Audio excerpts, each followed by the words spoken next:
to see you on there. Yeah, no, if that's the case, and that's what they think, I agree with you then. Yeah, you know, either way is fine. Yeah, either way, yeah, that's true. A little more streamlined that way. How That's insulting. the big advantage. Yes, You don't want to be Guybrush? No.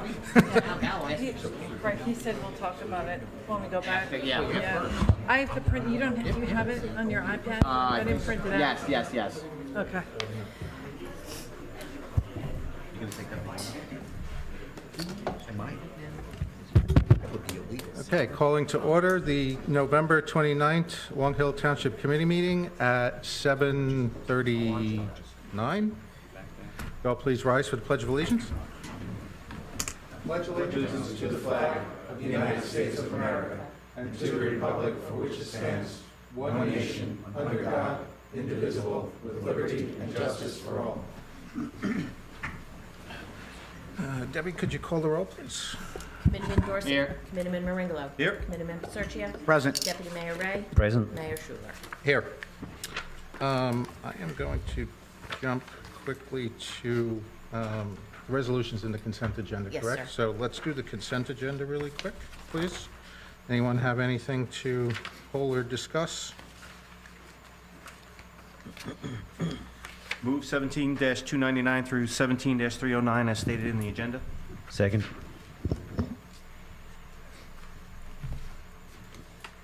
Committeeman Dorsey. Yes. Committeeman Maringolo. Yes. Committeeman Paserchia. Yes. Deputy Mayor Ray. Yes. Mayor Schuler. Yes. And having done that, we now have a swearing in of Officer Brian Engel. Debbie, are you Yes. handling that, please? Just want to introduce Doug to his family. This is your son, nephew, and Brian Engel, who went to, yeah, I don't think Yeah, well, the folks at home want to hear. oh, okay, sorry. Brian Engel, who is a Montclair State University graduate, went to Ocean County Police Academy. From there, he went to Seaside Park as a special, and now we are going to welcome into the Long Hill Township Police Department family with a swearing in. Brian, do you want someone of your family to hold the Bible? Will we do it? My girlfriend, Brittany. Come on. Place your left hand on the Bible, raise your right hand, and repeat after me. And repeat after me. I, Brian Engel, do solemnly swear that I will support the Constitution of the United States I, Brian Engel, do solemnly swear to support the Constitution of the United States and the state of New Jersey, and the state of New Jersey, that I will bear true faith and allegiance that I will bear true faith and allegiance to the same and to the government established in the United States to the same in the government established of the United States and in this state, and in the state, under the authority of the people, under the authority of the people, and that I will faithfully, impartially, and justly and I will faithfully, impartially, and justly perform all the duties of the police officer perform all the duties of the police officer of the Township of Long Hill Police Department of the Township of Long Hill Township Police Department according to the best of my ability, according to the best of my ability, and that I will not use my office and I will not use my office to grant preferential treatment, to grant preferential treatment, nor to seek personal gain, favor, or advantage to not seek personal gain or advantage, not available to the general public, so help me God. not advantage to the available public, so help me God. Congratulations. Thank sir. you.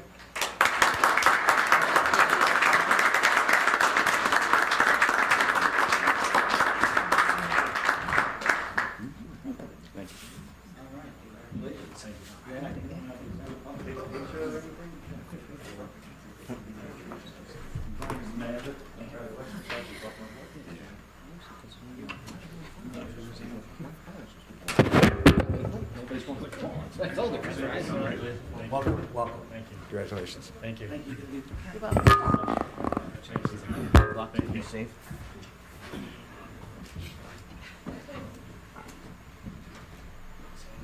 I want to say thank you to everyone for this opportunity. It's been a long road to get here, and I'm extremely grateful for this opportunity. Thank you.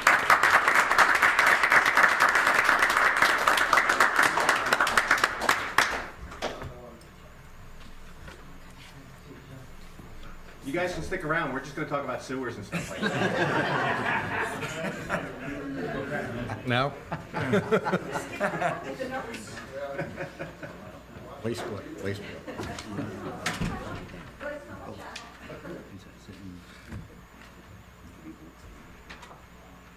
All right, so I'm going to move around the agenda a little bit. We have Paul Ferrara, our engineer here, to give us some background and some timeline information on wastewater system and next steps with the DEP. If it's okay, I'd like to sit here and keep some weight off my foot. Please. Just as basically a status report, as most of the township community, I'm sure, is aware, that the township must prepare and submit a capacity assurance report to the DEP based on the new capacity assurance rules and standards. While the requirement for the capacity assurance has been somewhat reduced in its severity, Long Hill Township is still one of the 3 plants in the state that still need to comply with the capacity assurance rules. That report, which will be completed by Kleinfelder, contains a number of different things. It involves an assessment of the plant and its current conditions, remembering that there was a capacity assurance report done in 2010. There are a requirement to evaluate alternatives to maximize conveyance and treatment, reduce or maintain the flows below the permitted capacity, or increase the capacity of the plant. I think, frankly, what ends up being done is a combination of those two. Next, there needs to be an implementation schedule established in the report and a description of the funding mechanism to pay for those improvements, and there are budget estimates that are part of that capacity assurance report. Finally, the township must certify that the chosen alternative in the capacity assurance report will be implemented by the township in accordance with the timeline in the implementation schedule. So that's critical. And just so you're aware of where you need to get to be in order to get off that capacity assurance list, you must be at 95% or less of your permitted capacity on your average daily flow for 36 consecutive months. So once the capacity assurance is done, report is done, and all the improvements are done, you will still be on that list for a minimum of 3 years. So that's part of what you have to look to in the future. In the past, the township has done some infiltration and inflow reduction efforts and some other improvements to the plant based out of the 2010 report. That will be updated by Kleinfelder to include that and an evaluation of what needs to be done in order to get your average daily flow under the 95% of the 0.9 MGD, which the plant is currently permitted for. Once that is done, or in conjunction with that is done, when that is done, the township will also must update its wastewater management plan. The plan is currently out of date. It's one of the chapters in Morris County that is not complete. And where it sits right now is the county is looking at, if we're looking to have the plant upgraded to 1.25 MGD, what is the service area that creates that demand for the 1.25 MGD? That's the planning analysis that needs to be done with a build-out analysis in order to be able to get that wastewater management plan completed. There are a number of steps to that. I plan on trying to communicate with the county before the end of the year to find out exactly where we stand and what the steps are, and I will get back to the governing body with a scope of work and costs associated with getting that wastewater management plan done. Realize that once that WIMP is complete, it gets submitted to the county, who then transmits it to the NJDEP. Review process from the DEP is generally 6 to 9 months. It involves, once the DEP is happy with it, they have to publish it in the New Jersey Register for comment, and then once all the comments are in and properly addressed, then it gets published for adoption. So it's a 2-cycle plan through that. The next step is the township must renew its Egyptes permit, NJDPES, New Jersey Pollutant Discharge Elimination System. That's the permit that sets the standards for the discharge from the plant. The daily, maximum daily volume, the phosphorus levels, the nitrate levels, all those parameters are part of the Egyptes permit. That permit, some of the work has already been done by Kleinfelder, then Omni, when they did the downstream anti-degradation analysis for the upgrade to 1.25 MGD. That work is complete. That's part of what needs to be submitted for this Egyptes permit renewal. That process is also probably 6 to 9 months because it must also go through the public notice in the New Jersey Register for comment and then for adoption as well. Once you have a Egyptes permit that is close enough to being adopted that the DEP is happy with it, then you can submit your treatment works approval application. The TWA is the permit that the DEP reviews that shows the nuts and bolts of the plant expansion modifications or improvements that need to be done. That is a detailed design, although it's not quite to the construction drawing level. So there's considerable engineering effort associated with that, and that probably needs to start once the wastewater management plan has been initially looked at and there's a general consensus that it's going in the right direction. Then the township is going to have to engage the engineer to do the detailed design for the plant. Improvements are probably going to be related to the phosphorus treatment, related to a surge tank. Those kind of improvements will be required for the plant because it simply cannot be, you can't address the flow issues to the plant simply through dealing with infiltration and inflow. It's practically impossible and financially not viable. The 2010 report said reduction of the I&I by 50% will cost $16 million in 2010. And that's not even assured that you're going to get where you need to be. Saying that, however, I&I reduction is going to be part of whatever you're going to implement. That work can be done essentially at any time because it does not require a wastewater management plan amendment, an Egyptes permit, or even a TWA from the DEP. So as part of the capacity assurance report recommendations, I'm sure there's going to be comment on I&I work that can be done. That work can be done in parallel to anything else that you're looking at doing. Finally, once that TWA is reviewed and approved by the DEP, the township obviously has to go out to bid. So the construction drawings and specifications will have to be completed, and then it will go out to bid. So you're looking at a timeline well in excess of 18 months, in my opinion, by the time we've got this done, and then you've got another 3 years to get to the point where you're going to be off the capacity assurance list.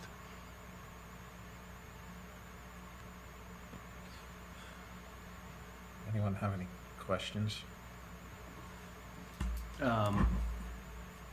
Review the I&I piece, because we don't need permits to do that, some of that work, and there could be some benefit there, but I'm a little unclear as to the benefit of doing the I&I ahead of some of these other things. The benefit of doing I&I is, in some respects, showing a measure of good faith to the DEP that you're dealing with your capacity assurance report and the issues that will certainly be raised in that report. I&I is infiltration and inflow. Infiltration is groundwater that seeps into leaky pipes and manholes. Inflow is surface water that runs into open, for example, a broken clean out on a property. Water can go into that, surface water can go into there. Same thing through manholes. Manholes have pick holes in them. If they're located in a low spot, water can flow into there. If you have cracked manholes, if you have manholes that are offset from the casting, manholes and easements are typically problems that you'll get areas where you have inflow in those. That's the kind of work that you do in an I&I program. Right, and we've invested in some of this already, really hasn't produced significant results, so I'm a little unclear as to why we should do this ahead of anything else. I don't know if it's produced significant results or not, and that's part of the analysis that Kleinfelder will do when they do their capacity assurance report, because they will look at the flows through the plant, correlate it to rainfall events and determine what impact the I&I work has had on the flow through the plant. So I can't tell you whether it's working or not. I think we need to wait to see the results of that report to make that decision. So, I mean, we were talking mainly about the DEP here, and of course, it dovetails into what our obligation will be under fair share housing. But the Remington and Vernick report that we did as part of the referendum had recommended, I think, $1.4 million annually for 20 years. What would have been, what is part of that recommendation? What's embedded in that $1.4 million? That I don't know because I'm not familiar with the report. I don't know exactly what it said. I'm assuming it has to do with these upgrades and probably spreading those costs over years.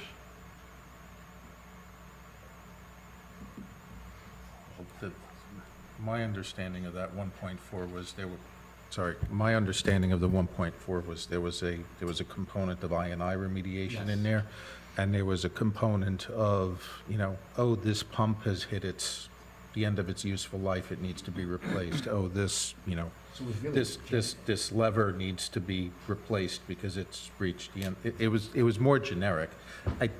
There might have been something in about the phosphorus, but I'm not 100% sure. But it wasn't anything about expansion tank or anything to resolve capacity issues with the DEP. It was if you keep it, this is the maintenance that you need to do. So my understanding, based on what you said, and also what I believe previously, is it was $1.4 million roughly over 20 years, in addition to Plus. what Mr. Farrar just mentioned. Whatever this comes out to be, yeah. And Paul, you Although don't have, there is some overlap, right? Because the I&I remediation Yes. was part of that 20-year. Paul, you don't have any cost estimates yet for any of this, but that's part of what you'll be providing. It'll all be updated, but I can tell you in 2010 dollars, the estimate for the phosphorus work was 1.4 million, and the estimate for the surge tank was 4.1 million. Again, that surge tank may be resized based on looking at 1.25 MGD, and who knows what other will shake out of this report when it's redone. So based on a realistic timeline, when would we have a 1.25 million gallons per day up and running a plant? You're 18 to 24 months down the road. Okay, at that point, okay. Okay. Matt, do you want to? So I want to be clear, make sure I understand this right. I thought I heard two components in there, right? There's the one immediate need that we have of sitting down with the DEP to resolve our capacity assurance issue, Yes. right? Which is, we're rated for 900,000. We've been running at 115% every month since 2010, except for like 4 months. We need to resolve that problem. Correct. Is your sense that the wastewater management plan is separate from that, right? Because the wastewater management plan is just about adding potential additional capacity. Even if you were not adding additional capacity, even if you wanted to modify it, what the initial concepts were of the 1.25, keep it at 0.9, you would still need to do an updated wastewater management plan that correlates to that 0.9 MGD, because the township's wastewater, all the wastewater management plans in the state are out of date. They've been out of date for many, many years. The DEP has moved the planning agency for that around from the municipalities who simply weren't doing it, and they've made it a county level. The county is now the planning agency. They've gotten some of these done. I think there's about a half dozen that have already been approved in Morris County. But that will have to be done. Even if you're not changing anything, you still are going to have to do the wastewater management plan. You're still going to have to update your gypsies permit. You're still going to have to do a TWA for any improvements that are required as part of the capacity assurance plan to get your 0.9 to work. Okay. All that needs to be done. So they understand that wastewater management plan and the 2-year timeline associated with that Oh, yeah. is part of any remediation effort that we do Yes, to stop breaking 900,000. right.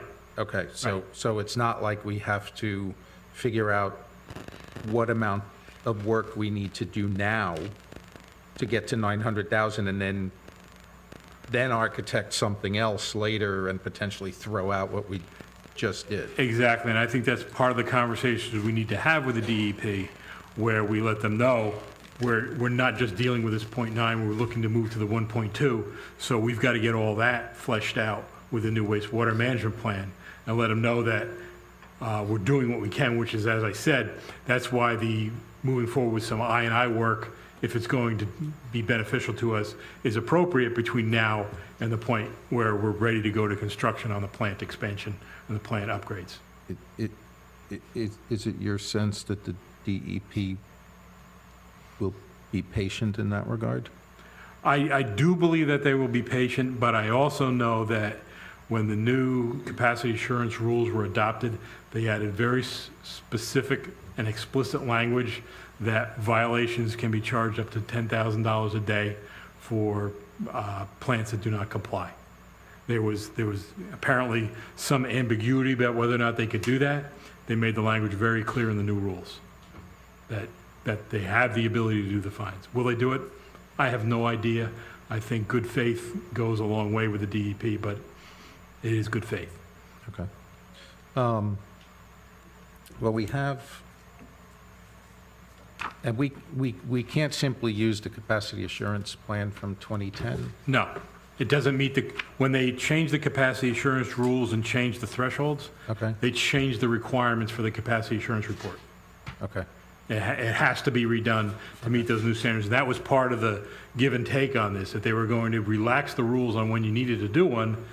They made it when you do it, it had to be tighter, which is why they've added the implementation schedules and certifications and those types of things. Okay, so we definitely needed to approve what you guys approved at the last meeting to get started on this Absolutely. work, because the DEP wouldn't accept Correct. the last one. And the capacity assurance report was actually due on November 17th.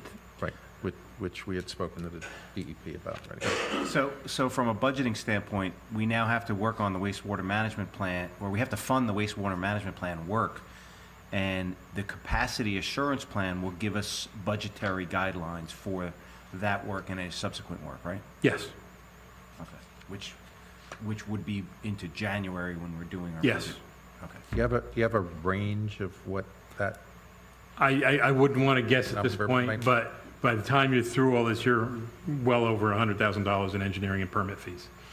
okay, There's no question about it, because you've got a detailed plant design that needs to be done, specifications for bidding, and then by the time you do the contract management, you're Well, is- talking- That's for all the No, plans, or that's just for the all of it. wastewater management plan? I'm sorry. that's to get you to the end. okay, what about for next year to the work on the wastewater management plan? I think next year you're going to be working on the wastewater management plan and the Egypti's permit.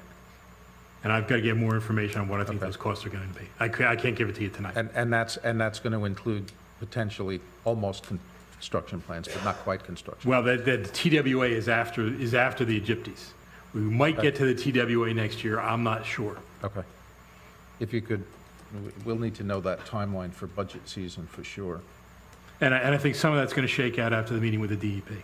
Right. Because When- if they, Wednesday. a week from Wednesday, 2 weeks from today. 2 weeks from today? Yes. is it? Yeah, 13. Oh, And- I thought it was next week. All right, 2 weeks, right. And if the DEP wants to, I suppose they can try to shorten some of these review periods. But, that may or may not be an objective that we're looking for, because we've got a lot of work to do. We don't want them to be done before we are.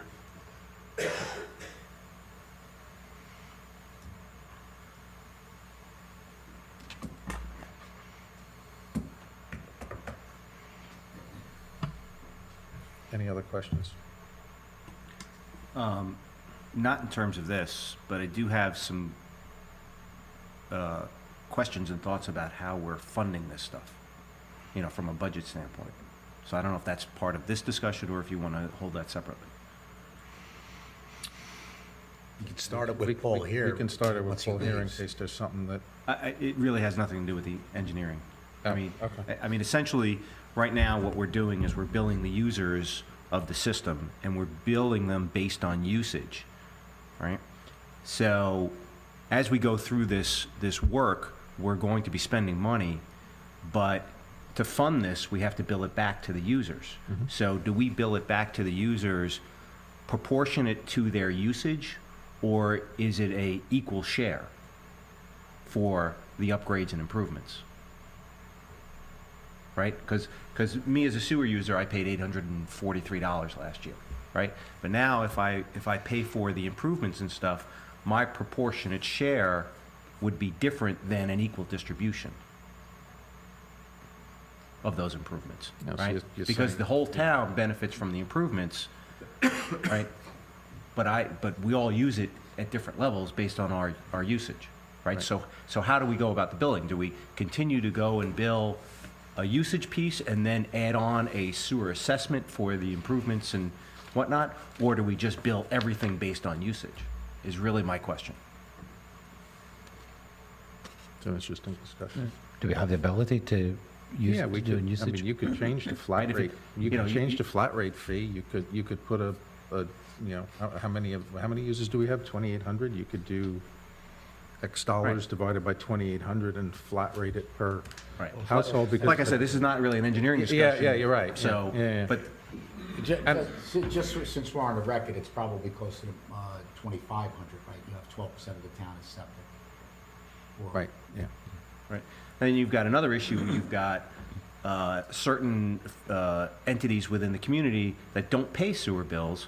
So essentially, you've got, which are, public places. So now you've got sewer users that are essentially subsidizing non-sewer users for those public entities. Now, And just to add in, I've seen communities designate what they call significant users.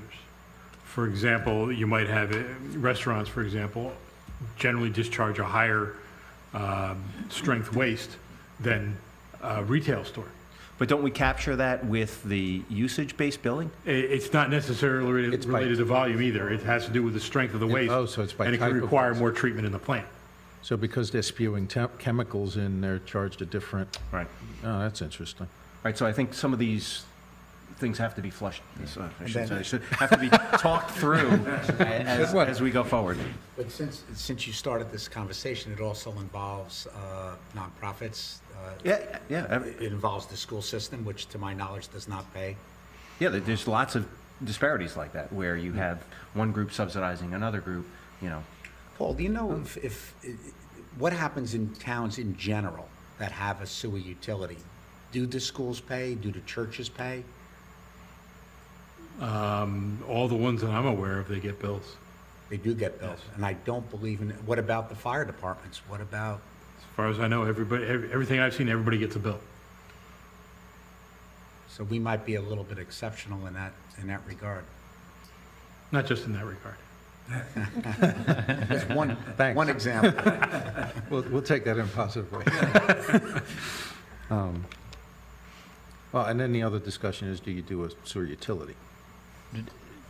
Did we resolve the question of whether we can have, or we know we can have one, but then is it part of the budget, the general budget, or can we? No, my understanding it? is that so the complexity in doing this, right, and let's just suppose everything happens to, in 2018, right, and there's $4 million to be spent. If you don't change the fact that it's a sewer not a sewer utility, you're going to have a $5 million increase in your operating budget, or whatever your debt service is for that year, and that increase might blow out your because there's not just a tax levy cap, there's an appropriations cap as well. Right. To be fair, That you would we blow had out. this conversation when you Yeah, were yeah. in business, and the general sentiment was we have no choice but to make it a utility Yeah, but- because of that. Well, that's one reason.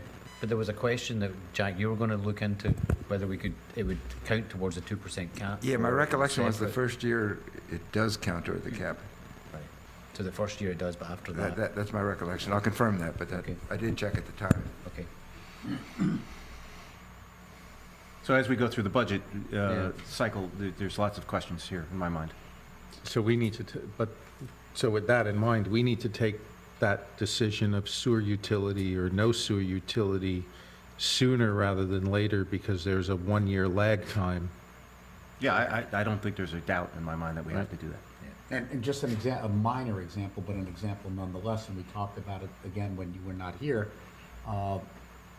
Sewer bills don't go out until, what, I think June. I don't get a sewer bill in June. And they get paid, I think the due date is the end of July, but with a 10-day grace. So what happens is the municipal budget has to fund the sewer operations for the first 7 months of the year. Right. Until, and I spoke, I forget, I don't think it was with Paul, whoever I spoke with, doesn't matter. What you would have to do is to issue revenue anticipation bonds, I guess it is. Maybe it was Nancy, you might have told me this, to pay for the operation of the sewer system for the first 7 months of the year. And then when the bills come in, you pay off those notes. I guess they wouldn't be, they'd be notes, not bonds. Well, that may not be the case. I mean, if we're talking about work in 2019 and we only need $100,000 plus for some of the engineering studies, in theory, that 100,000 could be absorbed by the current base, right? We don't necessarily need to do anticipation notes for that amount. If No, that's not what I'm talking about, No, the general operation of the Yeah, plant. he's talking at it's more of a back-end cash flow issue that the CFO manages, right? Because we're making expenditures for 7 months on the sewer plant in terms of salary and electric and all of that stuff, right? But we haven't collected any revenue yet. Right. So where does that money come from? That money is short-term borrowing, right? That Township just does as part of its ordinary. It's not really borrowing. I mean, Yeah, the township budget is backstopping the Yeah. sewer fees. Yeah. I mean, the sewer expenses. It's basically what's happening because it's all commingled money. If we break it out into a separate utility, I'm not sure we can do that any longer. That's where the anticipation notes come in. Exactly. So, all right, we'll need to, and any other discussion is, what's the number that's the trigger to blow out the appropriation percentage, right? Because it's not doing a $5 million project. It's the cost of your debt service and your interest. That's the actual appropriation in the budget year. Right? It's not the overall cost of the project. But So if you borrow, for example, if you're borrowing, and I happen to know these numbers because I ran it just as part of the wastewater modeling. If you borrow $6 million for 10 years at 3%, you're looking at about $695,000 a year in debt and interest. So what does $695,000 do to our appropriation number on 15 million? I don't know what that percentage is. It might or might not blow it. Okay. So we'll have to look at the numbers a little bit deeper in that regard, I guess. Yeah. I will open it up for some questions for Paul, if anyone has any, for our engineer. And Guy is turning, put it up top. Guy is turning the clock on. All right, well,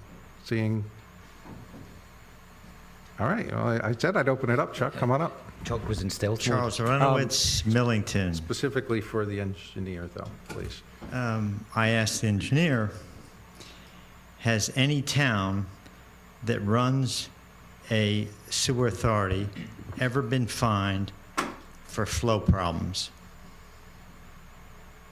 I don't know. They haven't. And my response to that would be, if I'm driving 40 miles an hour down a residential street with a 25-mile-an-hour speed limit, and I don't get a ticket, I don't get fined, but I am endangering the public and the general welfare. Well, we've been under a sewer ban since 2001. We have not been fined. I'll say it again. no municipality in this state has been fined for flow problems ever.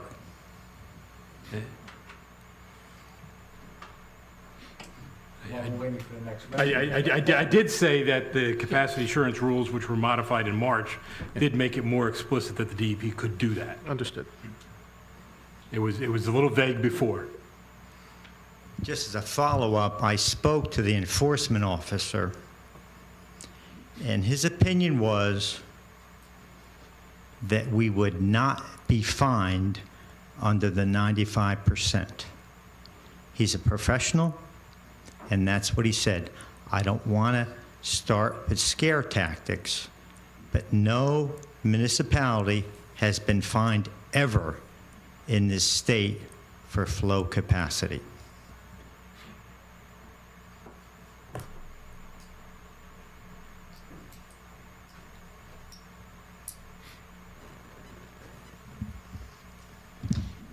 Kathy Leary, Millington.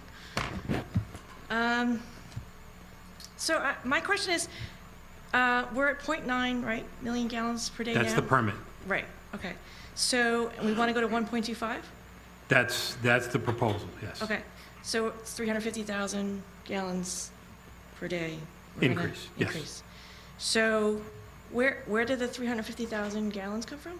Well, right now, the current flows, I believe, are averaging about 1.1 million gallons. Okay. So 900,000 is what we are supposed to be at.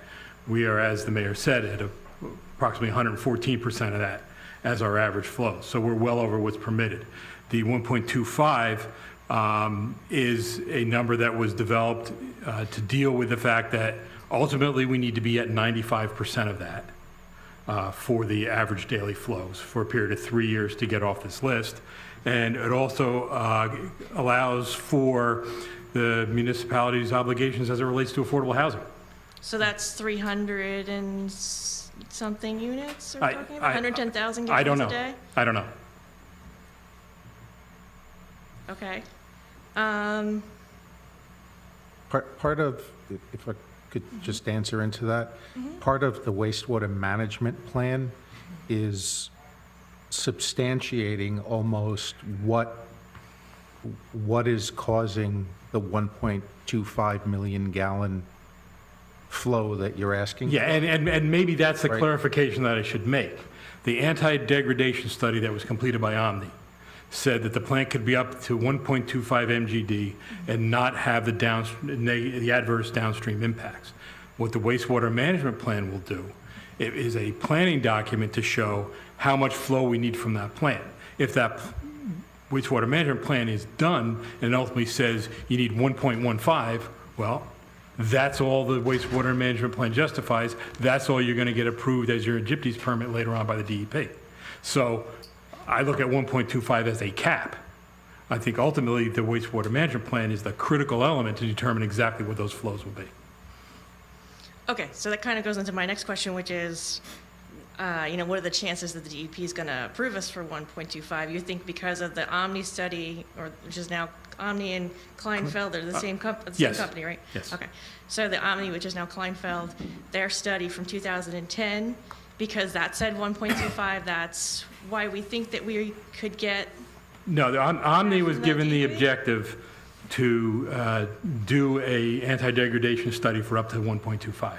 That was a number that was established in sometime before 2008 when this document that I have here was submitted to the DEP, which was before my time as a township engineer. So I don't know where that came from. It was established probably out of the township's wastewater planning committee.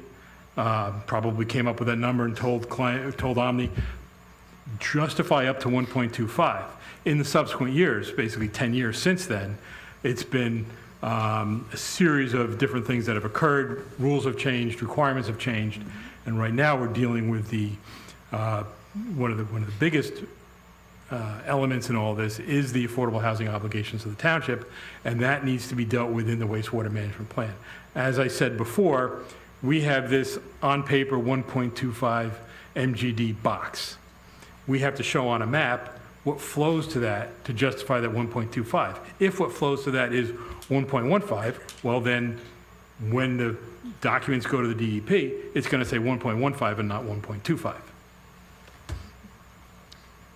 Okay, so since 2010, and this is all, whether or not the DEP approves us for a higher number is also dependent upon the other wastewater plants that are on our part of the state, correct? Is that right? The purpose of the anti-degradation study was to demonstrate that if the plant went to 1.25, it would not have an adverse impact on the receiving waters all the way down to, I think, past Fairfield.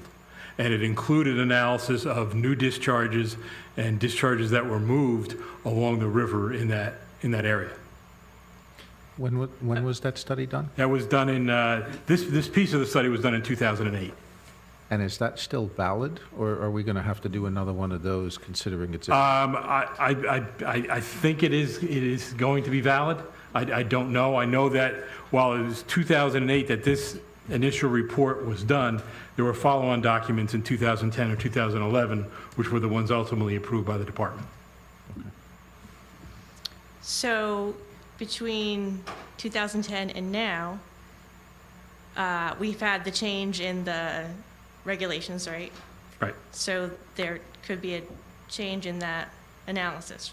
Yes? No? I don't know. All of that is part of these capacity assurance reports that need to be done, and the wastewater management planning that needs to be done, and the gypsies permit. So, and we also have to look at anybody upstream from us, including Bernard's, and anybody between us and Fairfield as to whether or not, or the DEP would look at that, right? The DEP looks at it, and remember, each of those is held to the same standard. Anything that happens to Bernard's can't have a negative impact on the waters here. Right, but if they have given an increase to Bernard's based on the fact that we were only at 0.9. No, it's a zero-sum game. They can't make it any worse. We can't make it any worse. So if they don't make it any worse, and we don't make it any worse, it doesn't get any worse. They can't make it worse, assuming that we don't do any more. They just can't make it any worse. So there's no, isn't there like a cap in terms of like an ideal amount of what you want to put into the river, period? That's everything that the DEP looks at, yes. Okay, so then if they were, so if it is a zero-sum game, if we were at 0.9 and they felt like, and there was an overall cap for this particular part of the river for, say, 2 million or whatever it was, and they gave an increase to Bernard's in the interim, wouldn't that now affect us? The controlling factor is never the volume. It's simply never the volume, because the flows in the rivers are orders of magnitude greater than the flows that come out of the plant. Okay? The reason why rates are controlled, the reason why we are at 0.9, and when we exceed 0.9 we have a problem, is that the plant cannot sufficiently treat the flows greater than 0.9 MGD. But I thought we could treat to one of the things that we were talking about during all these wastewater meetings was that we could with the plant that we have could treat 1.5, and what I understand is we can treat up to 2 million before we have to bypass the sand filters. That's flows that can go through there. Right. That is not treating in accordance with the gypsies permit discharge parameters. If it's going through all the processes before it gets into the river, then how is that not following all the DEP requirements? Because it's not treating it to the full effect that those treatment trains can do.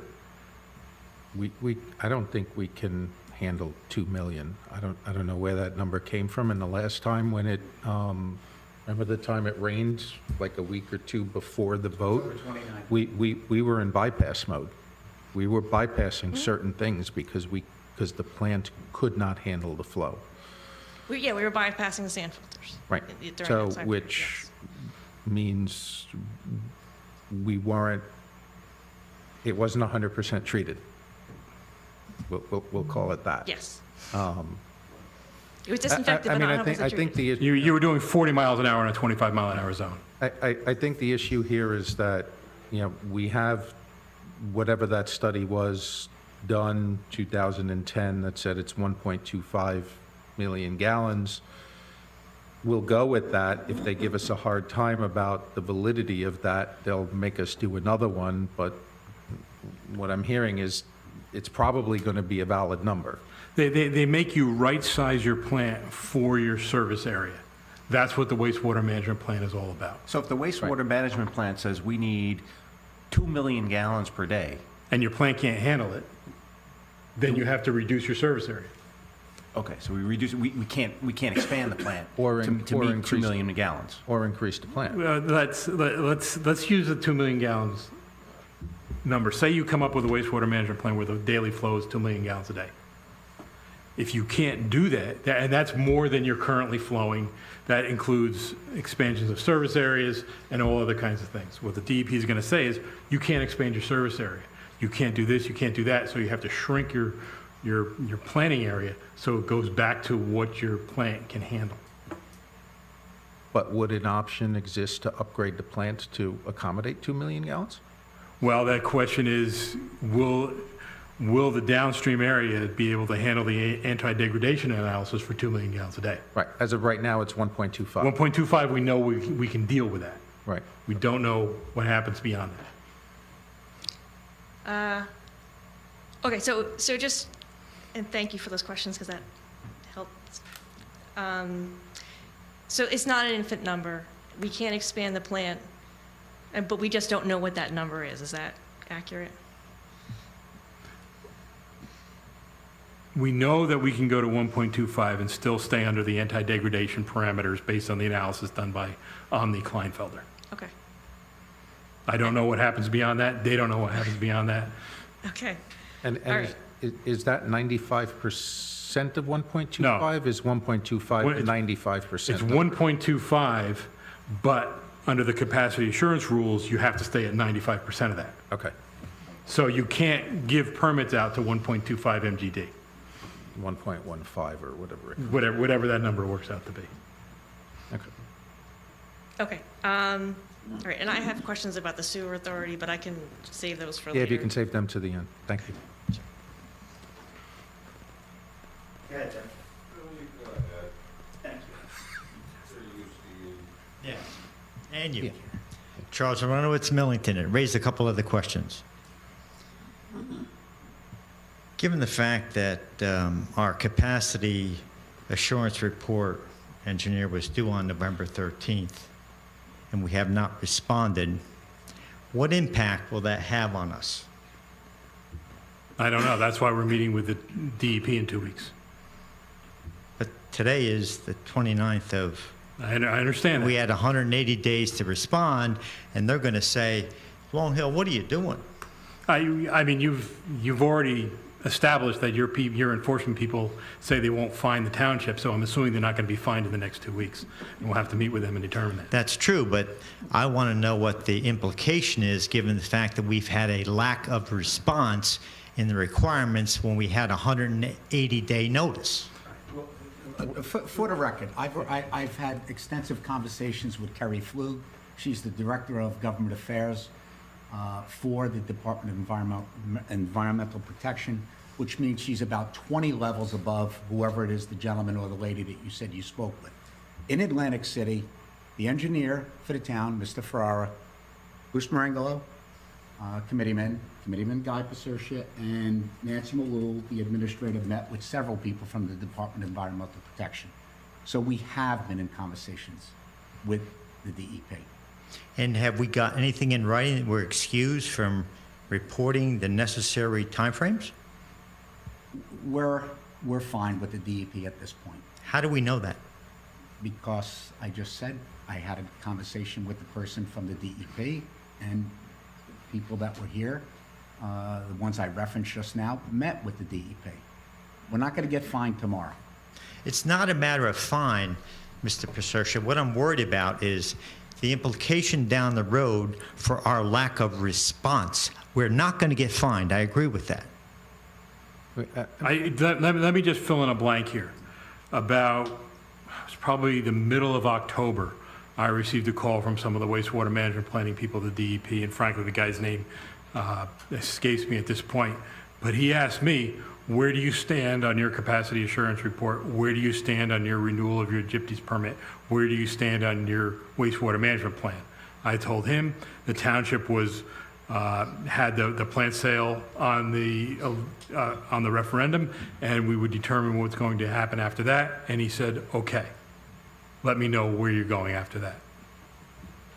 I would feel a lot more comfortable if we as a township had something in writing from all these meetings. And I would feel more comfortable if we had something that they would not fine us if we exceeded the flows. Yeah, me too. But no one's been fined to date. I can assure you that. And I don't think any of the 3 towns that had to do the capacity insurance report have been called down to the DEP either.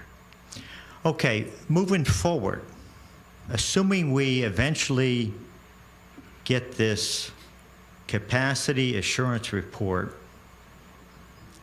to New Jersey DEP, what are our reporting requirements thereafter? Well, what the capacity assurance report does, as I said, it identifies what needs to be done in order to bring the plant into compliance with its permit, which is the 0.9 MGD. Right. And part of it is an implementation schedule. And the certification that the township is going to use the funding mechanism outlined in that, and that it will get it done in accordance with that schedule. I am certain that they will require periodic updates on where the township sits as it relates to getting those items done. Can I tell you from experience? No, because a lot of that was added as part of the new capacity assurance rules that were adopted in March. And as I said, there's only been 3 communities that are on that list. I know I work for another one of them, Chester Borough, and they have not done anything with their plan yet either. It's my understanding that once we get this filed, we will be required on a quarterly basis to fill out a capacity assurance report. Right, there have been requirements, and they're currently in place under the old rules, that the township submits a capacity assurance report to the DEP, and that is done by the sewer plant, by the sewer operator, and has been done for years, since we were under the old capacity assurance report in 2010. That's been done. So we're going to prepare a report every quarter, is that correct? If that's what the current rules say, and if that's what comes out of it, then yeah. I believe we have been doing that. But the report is not... we've been under a sewer ban since 2001. But you have to distinguish between a sewer ban and a capacity assurance report. Right. A sewer ban is a planning element in a capacity assurance report to demonstrate a way that you're not going to continue to exceed your flows. That is one of the tools in the toolbox that's identified in a capacity assurance report. Now, under the old rules, under the old capacity assurance report, I know that there were quarterly reports that were done because a reminder kept popping up on my calendar ever since I started in this town that the capacity assurance report was due, because Justin Leza used to do that. Now, I don't do that. The sewer plant submits that directly. Just clarify for me. So were you at this meeting with the DEP in the League of Municipalities Yes. with our town? Yes. And how did that go? It went as I expected, in that it said, okay, we understand what your issues are. These are the right people you need to meet. Set up a meeting in the department and talk to the actual operations and permitting people who you need to deal with on this subject.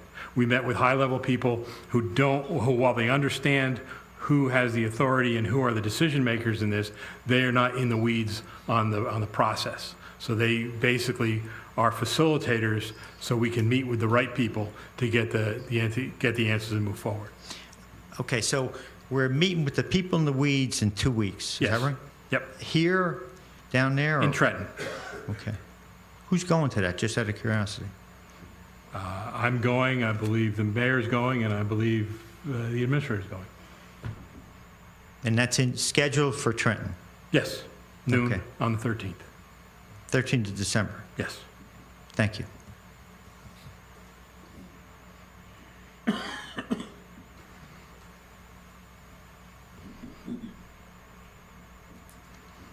And a Sandow.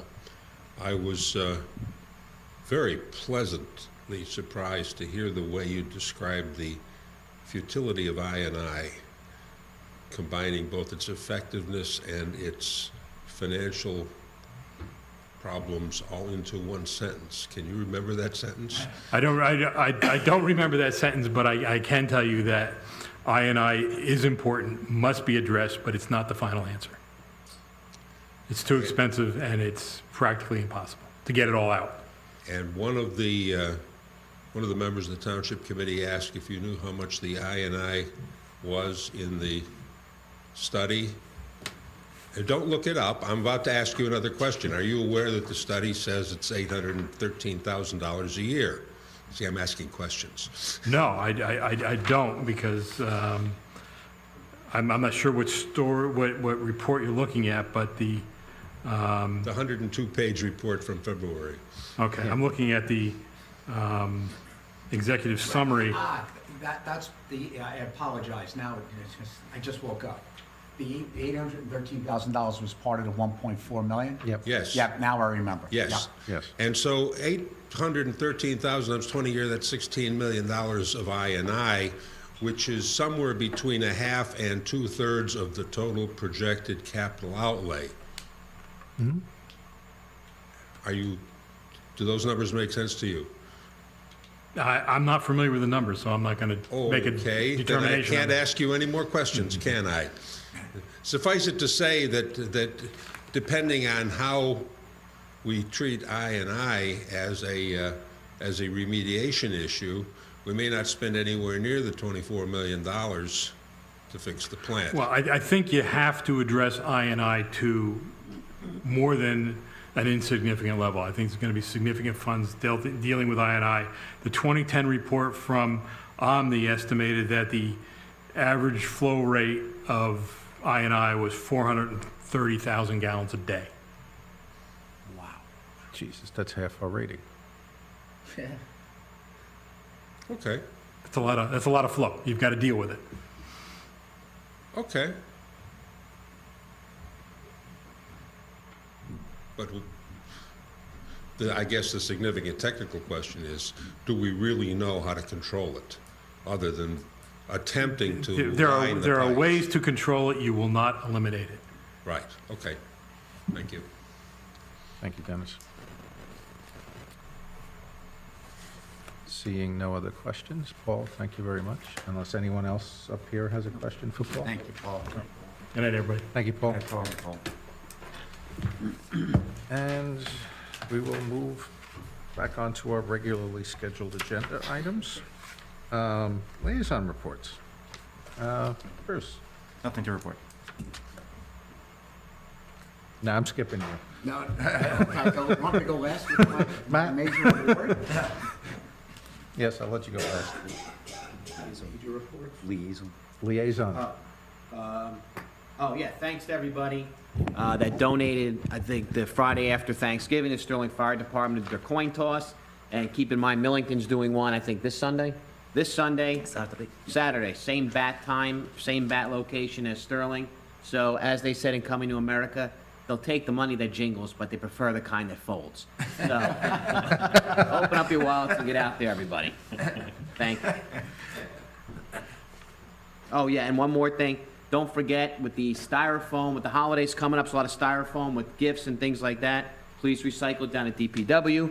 And we also have the aluminum recycling too down there. And this Fireman Wanamaker collects all that, as I've said in the past, and brings it down, and they use the money they get from it to donate to the St. Barnabas Burn Unit. So it's two good purposes. One, recycles the cans, and two, all the proceeds go to the Burn Unit St. Barnabas. So please fill up that trailer down there too. Thank you. Nothing for me. Nothing. Oh, I do have one more announcement. And thank you. I checked with Sean Kane, who's the Knights of Columbus at St. Vincent's, and once again, the people in town came out and did a great job. They collected 171 turkeys the Sunday before Thanksgiving to donate to the needy. So thank you, everybody that donated. Thank you to the men and women that collected it. And aside from the turkeys, they also had different foods and pantry items too. So thank everybody in town and the people from out of town who really helped out with that program. It's been a great program over the several years. I think that's it for now. Thank you. You're welcome. Your turn. Mr. Mayor, can I speak? now? Yes, you may. All right, so the town is the recipient of a major award. Major might have been my word. But for those who may or may not remember, several years back, we had discussed working with FEMA regarding what is called the community rating system. We often called it the CRS. We did complete that, and the intent there was, and I didn't know about this till this evening, but by memory, I think the town had invested a one-time amount of about $10,000, and in return, what the township received was a 15% reduction in anybody who has flood insurance, who's based, and I think anybody in the floodplain has to have it, I think, as I understand it. So we estimate roughly an annual savings in insurance premiums of about $50,000. So for $10,000, residents who do have flood insurance will save about $50,000 per year. I'll read this, it's very brief. Total. It comes from FEMA. Total, not each. What? Total, not each. Well, total, not each. The sad thing is anybody who gets flood insurance is going to see a pretty significant increase, but on that bill, it will say 15% discount as a result of the CRS rating. And so this is from FEMA, under the Department of Homeland Security. The Township of Long Hill successfully participates in the National Flood Insurance Program Community Rating System. The community has undertaken a series of meaningful activities to protect its citizens from losses caused by flooding and has significantly exceeded the requirements for NFIP, which is what I just said, the National Flood Insurance Program, participation and effective floodplain management.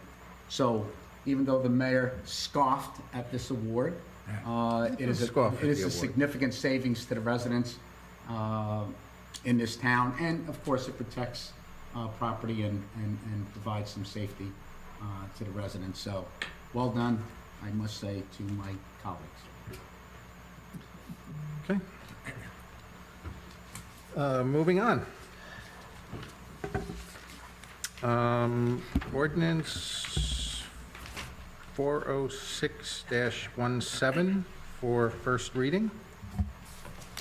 Ordinance authorizing the leasing of the property which formerly housed Long Hill Township American Legion Memorial Post 484 to the New Jersey State Elks Association for a veterans pantry and other veterans services.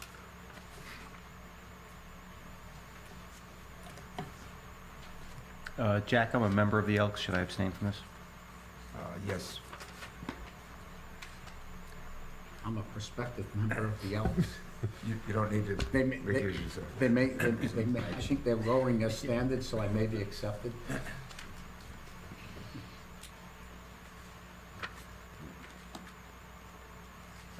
Any comments or? A motion to move ordinance number 406-17 as stated in the agenda, first reading. Second. Committeeman Dorsey? Yes. Committeeman Barrington?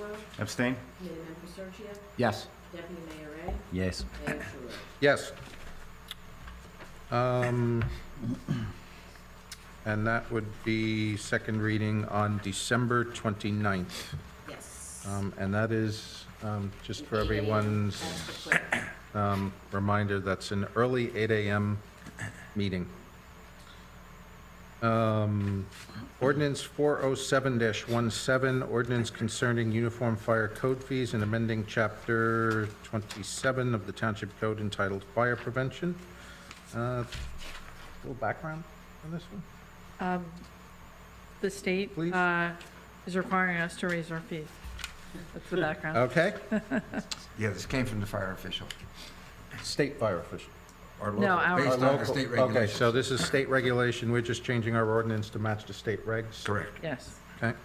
Motion to move 407-17 is stated in the agenda upon first reading, with second reading scheduled for December 29th. Second.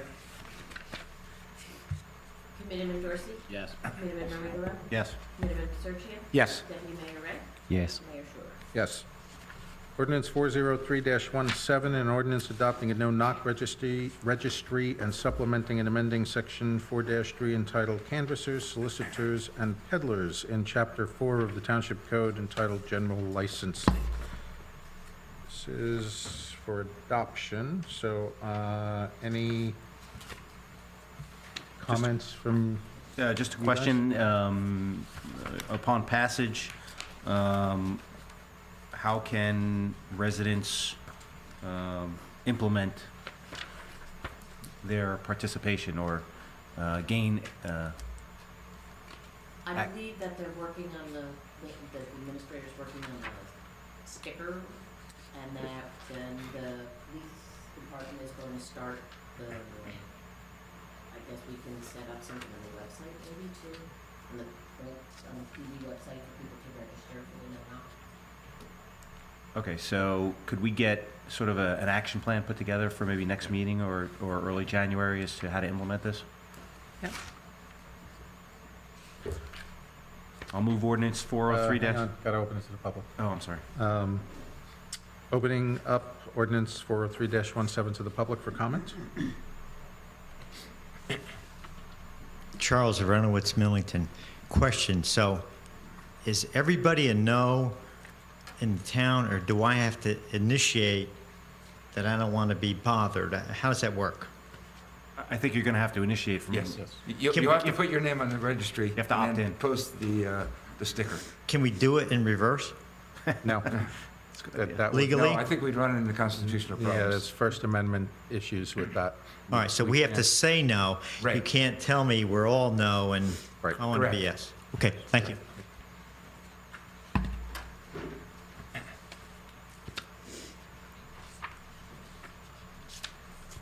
I suppose you are all aware that in the past 12 months, October to October, the police department issued 3 soliciting permits total. And the reason I bring that up is because I can't believe there were only 3 solicitations that actually occurred that we are trying to protect our citizens from. There's got to be more who haven't registered. And I think the key item is an enforcement item that the entire community has to get involved in. And that is, if someone knocks on your door, you have to ask them to see their permit, and if they don't have one, you've got to report that, and hopefully the solicitor will be cited and will be required to get a permit, and then, and only then, will he see the do not knock list. Because if he doesn't come down to get a permit, he's never going to see the do not knock list. And so, like I said, the 3 is an incredibly small number. 2 of them were home improvement outfits, and I have to believe that home improvement outfits do not go door to door. They cherry pick the houses that they knock on. So what is happening that we're not aware at the police department level of the solicitors who are out there without permits? I think we've got a... What I can say is, in fact, a resident complaint to us is what prompted this. So you have a point. It was one of the utilities in town was going around trying to Verizon or something, wasn't it? Verizon? There's 2 problems here. One is you've got to say, where is your permit? And second, you've got to keep them at your front door long enough to dial 911 and spend 4 minutes filling out the police report so that an officer can be dispatched to find out why he doesn't have a permit, and then take him down to police headquarters and issue him a permit and collect his money. But there's got to be more than just 3 in a full year. And we need a full force public relations campaign, media campaign everywhere we can to tell the residents to call in first and find out if they got a permit. before you worry about whether or not you want to be on the registry, because if they don't get a permit, they're not going to know that you're on the registry. But you'll have a decal up too. Excuse me? You'll have a You'll decal have a decal up too saying, you know. Stay away. Yeah, but if they don't know, if they do not know what the decal means, Stay out. Yeah. Lieutenant, did you have a comment? Good evening. So Mr. Sandon put in a request for how many solicitors permits we've issued. That request did not include how many violators were subjected to summonses for not having a solicitor's permit. In addition, there's multiple contractors that have been cited in town for being unlicensed contractors. If it's not a regular weekly occurrence, it's maybe every 2 weeks or so. One of our officers specializes in that, and he seeks out these contractors. The seal coders are going around door to door. So there's been multiple summonses issued to address it. And yes, people have called in, and they've been addressed via summons or arrest, depending on what they were doing. It is a 4th-degree indictable crime if you're engaging in business in town without a contractor license. So usually we'll get the call, we'll see them going to door or doing business, and they have been either placed under arrest or issued the appropriate summons. So yes, 3 permits were issued, but multiple solicitors without licensing or without the appropriate paperwork have been addressed. photo ID though with that? For what? When they get the permit, don't they need a photo ID? There is a process, and their photos are attached to the actual permit that they keep on them. It's also provided to the officers, it's provided to the township clerk. So there's multiple photo IDs with each permit? There's multiple, like you were talking about the power home remodelers, which are going around right now. There's multiple subjects through that company that are able to solicit or have applied and been approved. Thank you. Thank you, Lieutenant.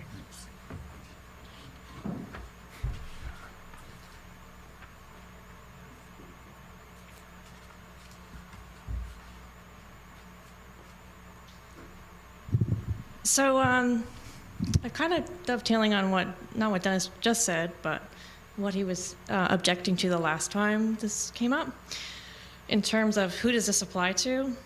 And I understand that, I really don't particularly care for when, True Green or whoever, the lawn care services come and knock on my door either.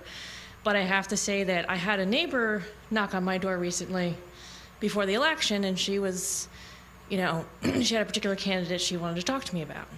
And that seems to fall under a free speech activity, which doesn't... It does. It doesn't cover that. It doesn't? No. Okay, because when I looked at the underlying ordinance, there was no, it didn't seem clear that, unincorporated entities or like grassroots organizations that weren't incorporated were not covered. It doesn't apply to any religious or political canvassers. It used to, but over the years, if court cases have come down, Okay. we've repealed those sections of the ordinance. So the only thing it applies to now are commercial peddlers, basically. Okay, thank you.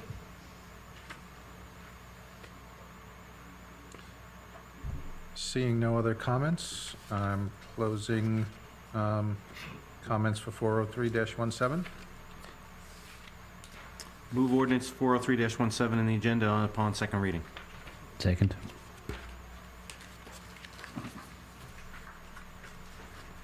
Committeeman Dorsey? Yes. Committeeman Rooney? Yes. Committeeman McCutcheon? Yes. Deputy Mayor Ray?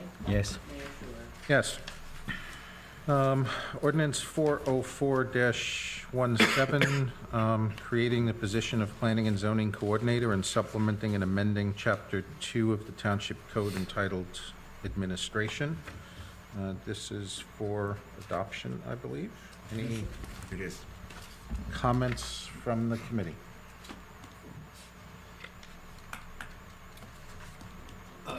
Mr. Mayor, I fully support the creation of this position as it's worded. We had received some suggested language from the boards. As I understand it, the language doesn't change the intent or the effectiveness of this ordinance. So I was fine with the suggested language. I just wanted to point that out, but, in principle, I fully support what is being created here. Okay. I will concur that statement as well. I think the language that they asked for wouldn't have changed the substance of the ordinance and would have gone a long way with them. So I would have rather have seen it in as well. But any other comments? No. Opening up 404-17 to the public. Seeing no comments, closing to the public. Move ordinance 404-17 as stated in the agenda upon second reading. Second. Committeeman Dorsey. Yes. Committeeman Maringolo. Yes. Committeeman Pasurcio. Abstain for the reasons I said. Deputy Mayor Ray. Yes. Mayor Schuler. Abstain.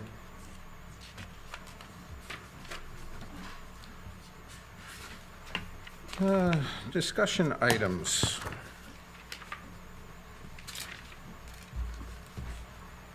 Luca? That's your census. I'm sorry? The census. Oh, right. Can you give me some Well, background? on right, that I again? actually- I forgot what that was. Right, it's the census, and Oh, actually, right. I was gonna ask Debbie to talk about that, because she's a Yep. lot more experienced with it. Please.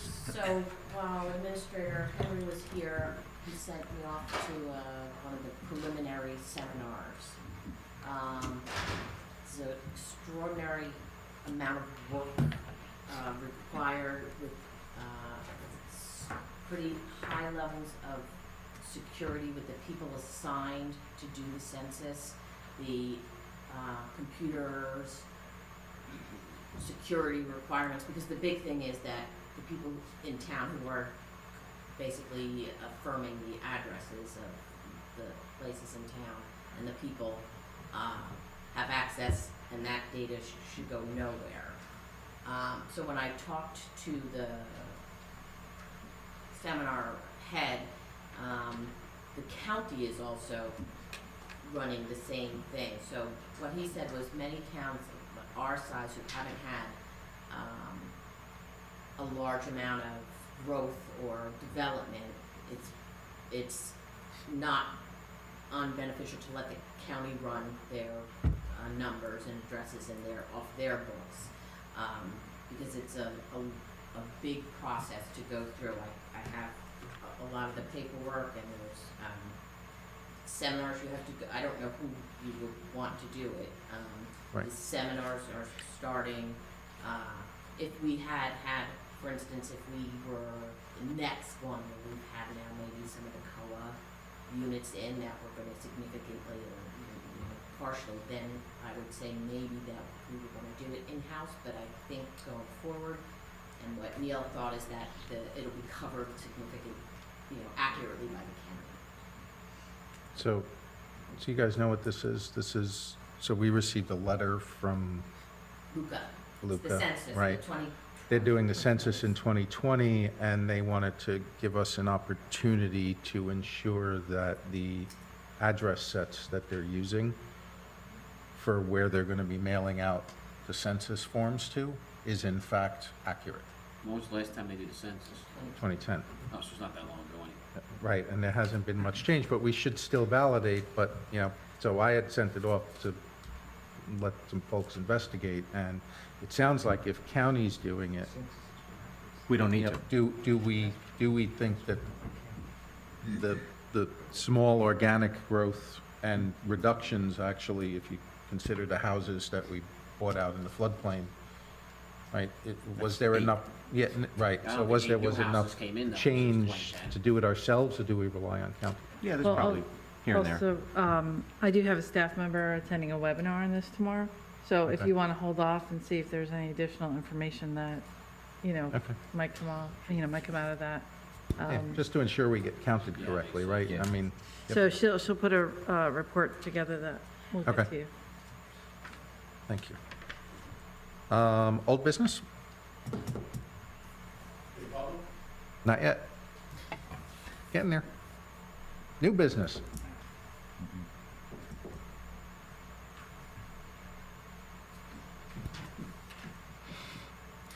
I'm going on to announcements. Very important. Parking permits go on sale Monday, December 4th at 8:30 a.m. That's parking passes for Gillette, Sterling, and Millington train stations. Be there early, not too early. Doors will open, I believe, at 7:30. Okay. Who get excited and Okay, yeah, there are people there at about 5:45. they're, well, good for them. Millington Fire Company presents the Santa Express, Saturday, December 16th. Have Santa deliver a gift from a fire truck. For more information, call santa@millingtonfc.org. Very nice touch. Will Santa have a Scottish accent? And I'd just like to add there that it's free we're delivering it presents for free. Oh, thank you very much. Sterling Fire Company presents Firefighter Santa, Saturday, December 16th, $40 donation to have a wrapped gift delivered by Santa on a fire truck. For more information, contact sterlingfd@yahoo.com or call 908-647-2669. It doesn't say who to ask for. It's Santa's number. Ask for Santa. Okay. Millington Volunteer Fire Company Annual Christmas Party is Friday, December 15th, 6:30 p.m. at the firehouse. Dog license renewals, please do not send in your applications before January 1st. However, when you do send them in, all rabies certificates must be valid through at least October 31st, 2018. We're sending this stuff out for that, right? To all previous. Will that be available to do online? No, Dog licenses are not available online? Okay. We sending reminder mailers out? Emails and letters to people who haven't given us their emails around the second week in December.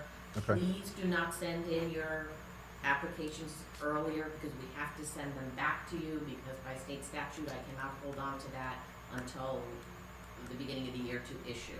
So just hold them for a couple weeks. You have all of January to. January 1st, not before for your doggy licenses. Extra garbage bags that we discussed a while back are available in the clerk's office, $6 a bag. Holiday season. Holiday season. If you plan on having extra garbage, please do remember that wrapping paper falls under recycle, or do we not want that because of the coloring? Do you know, Matt? I recycle it. I do. I'll let the people I of do the too, county but I know, figure it yeah, so we'll call it recycling. Paper. Myersville tree lighting and fireworks, Sunday, December 3rd, 5 p.m. at Myersville Circle. Always a good show. Santa shows up. Fireworks. And fireworks.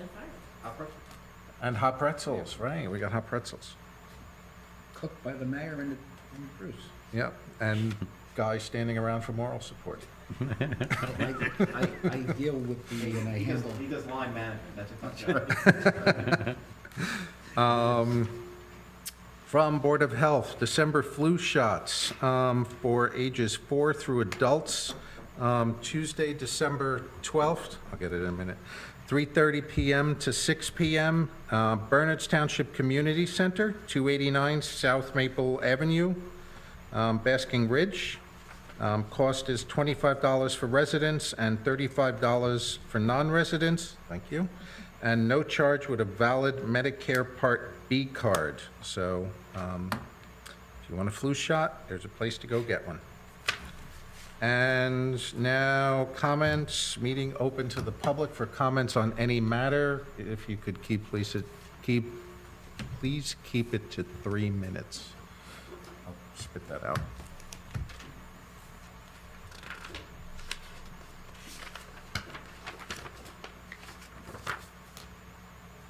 Good evening.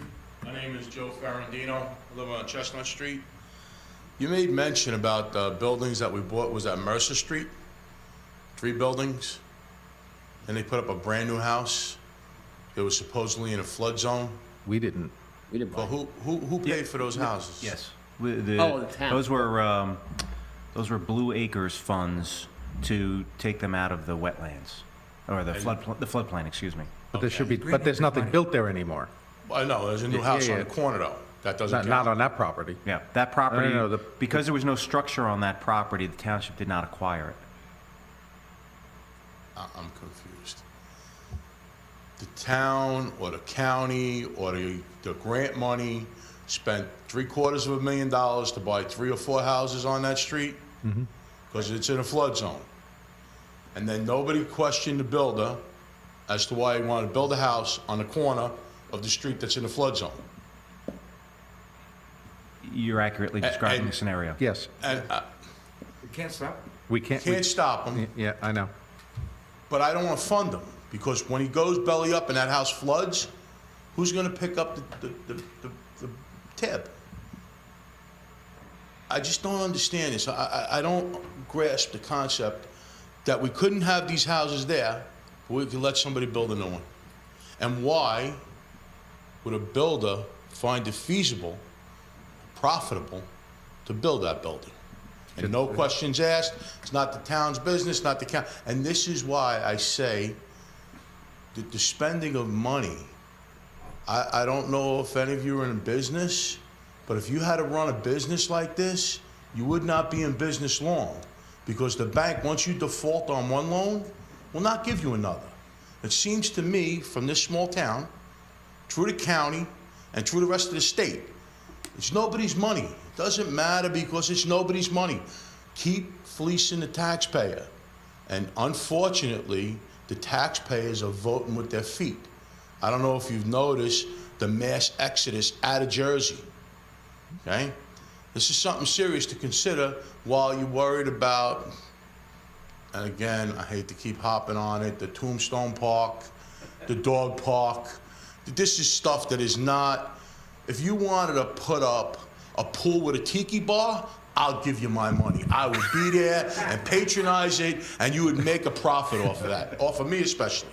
Okay, but something like these things, these pet projects that are just, because we got federal grants or grant money from whoever, I don't think this is a smart path to follow. And one more thing, I don't have an aluminum foil hat or nothing, but look into FEMA while you're giving them, how much, 10 grand? How much did we give FEMA? No, we didn't give FEMA any money. Oh, what happened with FEMA? We had to do certain actions that would warrant the discount for our insurance premiums. Okay, so we didn't give them any money? No, we had to do a study. Okay. We had to do like an inventory and analysis of properties and then do. Because the government agencies don't have enough information on all of us and our town and everything else yet. Exactly. Have a good evening. Thank you. You too, Jeff. Seeing no other, almost seeing no other comments. Charles Runowitz, Millington. Where do I start? First, I want to congratulate the mayor on his re-election to the Township Committee. Secondly, I want to congratulate Mr. Dorsey and member of the 5 families in Sterling for getting the most votes in this town for Township Committee. I congratulated his father the other day. And the amazing thing is, and I said to his father, he's got the most votes with no signs. So maybe in the future, if any of you are thinking about running, do not put up any signs or seek advice from Matt. Okay? Okay? Hey, Because in all- there's a in all lot of fairness, signs out there. Mine only went up the Saturday before the. I know. I saw that. The other person that I want to thank tonight that's sitting in front of me is Committeeman Ray. See, I mean, not not aware just that being a that's fireman, but this is a first for me, right? This is something. I'm congratulating 3 of you tonight. All right, pause the clock for a minute. Well, if you would have ran and won there, Bruce, I would have congratulated the both of you too. You know that. So what I want to congratulate Committeeman Ray on is his input at the last planning board meeting, not last night because it got canceled, when the chairman of the planning board proposed a resolution that the town continue to try to sell the sewer plant. And Mr. Ray reiterated the fact that the voters had spoken, the township committee had met, and we're going to move forward with the vote. And I thank Committeeman Ray for that support. Thank you all. Thank you, Chuck. Thank you, Chuck.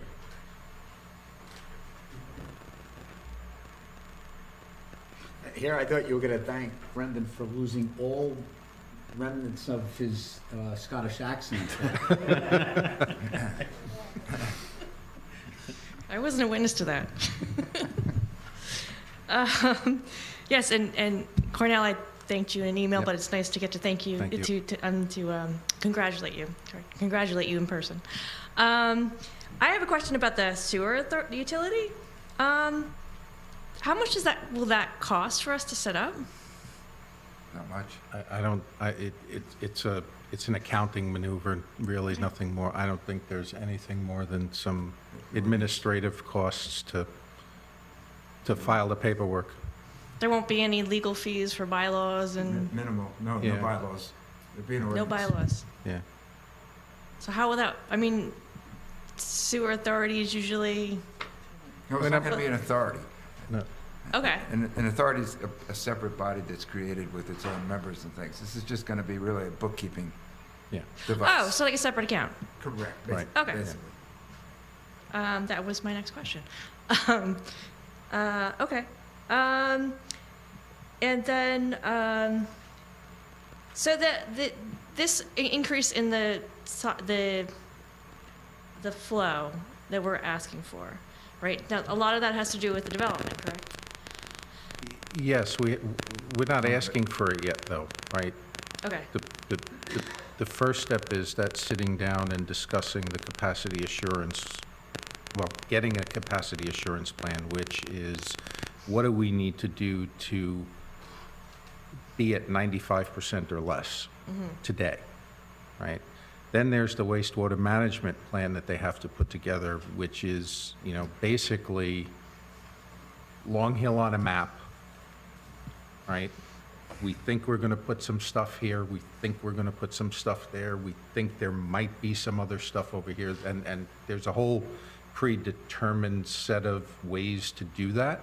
And yes, some of the things like our commitments to affordable housing are going to have to be placed on that. But some of those other properties need to get computed, or some other properties around town need to get computed, and there's ways that there's like a structure to that's higher than us.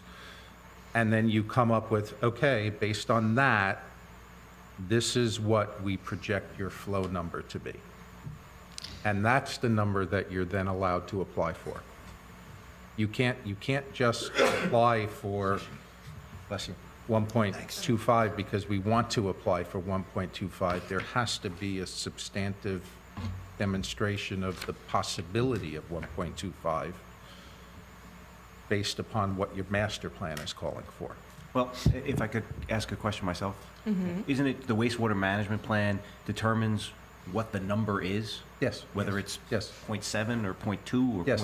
right? The Yes. wastewater management will figure that. We'll come out with That's that. what determines that number, Okay. correct. And that has to I be got it. done in conjunction with the county as well. I wanna make The sure I the county is involved in that whole process. All right, and then the master plan, that was kind of the master plan, and the planning board needs to be involved in that process. They're not involved in that process other than the master plan influences the possibilities on a given piece of land. Well, Right. yes, A, that, but also B, there's a utilities element of the master plan that talks about expansion of the sewer. There's a draft proposal, yes. Okay, but it doesn't talk about expanding the sewer. I don't think I've seen haven't the seen it. new one. I haven't seen the new one yet, so I can't say, or I don't Okay. remember Well, seeing the maybe new one. I know we got some background from the utility elements Mm-hmm. at one of the planning board meetings, but I have not seen an actual draft. Well, I of- think at the last meeting, I think that there was a copy that was circulated, yes, at the last planning board meeting? I believe there was something No, circulated there. and you I were- wasn't you there, were- and I you didn't, were Yeah. absent. and I didn't actually catch up on the background of Yeah. that Okay. yet, so. Okay, The utilities element was silent on sewer pending the results of the referendum. Okay, thank you. okay. So then, well, maybe I'll save that for the planning board.